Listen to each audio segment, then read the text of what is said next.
brought to you by Silver Pumps.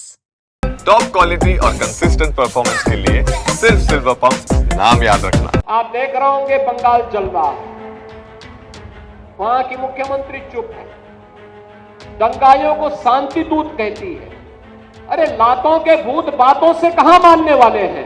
योगी बड़ो बड़ो बात कर रहा है। ममता बनर्जी योगी आदित्यनाथ को कह रही हैं कि योगी ही सबसे बड़ी होगी। ये सब कुछ कैसे शुरू हुआ और ममता बनर्जी से पहले किस बीजेपी के नेता ने योगी आदित्यनाथ को पश्चिम बंगाल बुलाया है हिंदुओं की रक्षा के लिए। नमस्कार, मैं हूं रजत सिंह और आप देख रहे हैं यूपी तक। बात करते हैं पश्चिम बंगाल में हो रही हिंसा को लेकर किस तरीके की राजनीति चल रही है। दरअसल पश्चिम बंगाल के मुर्शिदाबाद में बीते शुक्रवार वक्फ संशोधन बिल के पास हो जाने के खिलाफ एक प्रदर्शन हुआ। ये प्रदर्शन हिंसक हो गया, जिसमें पुलिस वालों पर हिंसा की गई, फोर्स पर हिंसा की गई, लोगों के साथ हिंसा की गई और इसमें 3 लोगों के मारे जाने की खबर भी आई। इस पूरे हिंसा के बाद मामला हिंदू बनाम मुस्लिम की राजनीति में बदलता नजर आया। मुर्शिदाबाद जो कि मुस्लिम बाहुल्य क्षेत्र है, वहां पर हिंसा हुई तो सीधा आरोप पश्चिम बंगाल सरकार और ममता बनर्जी पर लगा, जो वहां की मुख्यमंत्री हैं, टीएमसी की नेता हैं। ममता बनर्जी को लेकर योगी आदित्यनाथ ने उत्तर प्रदेश से बयान जारी किया। उन्होंने कहा कि लातों के जो भूत होते हैं वो बातों से नहीं मानते, हमारे पास दवा है।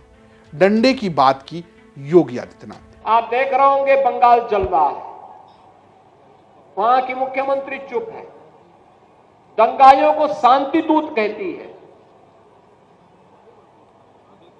अरे लातों के भूत बातों से कहां मानने वाले हैं। तो योगी ने बात की डंडे की, तो ये बात बीजेपी के नेता जो पश्चिम बंगाल में है, जो कभी टीएमसी के ही यानी कि ममता बनर्जी के ही सहयोगी हुआ करते थे, आजकल भारतीय जनता पार्टी के सबसे प्रमुख नेता हैं और पश्चिम बंगाल में नेता विपक्ष हैं शुभेंदु अधिकारी। शुभेंदु अधिकारी जो है, उन्होंने एक बड़ा बयान दिया। उन्होंने ये कहा कि सुना नहीं आपने, योगी जी ने डंडे की बात कही है। पूरे बंगाल की बात, बंगाल की हिंसा की बात पूरे देश में हो रही है और तो और मैं तो योगी जी से अपील करूंगा कि उन्हें पश्चिम बंगाल आना चाहिए ताकि हिंदुओं को मोटिवेशन मिल सके। जोगी जी कल डंडा दिखाया ना, जोगी जी ने यूपी का हर प्रोग्राम में बंगाल का हिंदू का हालत और मुर्शिदाबाद का राइट्स को लेकर बोल रहा है। कल बोल रहा है इसको सबक सिखाने के लिए भाषा नहीं डंडा का जरूरत है, इसलिए जोगी जी को टारगेट कर रहा है। मैं जोगी जी को रिक्वेस्ट करूंगा वो बंगाल में तुरंत आए और लगातार उन्होंने हिंदू का रक्षा करने के लिए यहाँ थोड़ा काम करे। जोगी जी का भी बंगाल में जरूरत है और किस तरीके से उन्होंने यूपी में दंगाई को सबक सिखा रहा है, वो बंगाल का हिंदू जनता को आकर बोल के थोड़ा हौसला बुलंद होना चाहिए।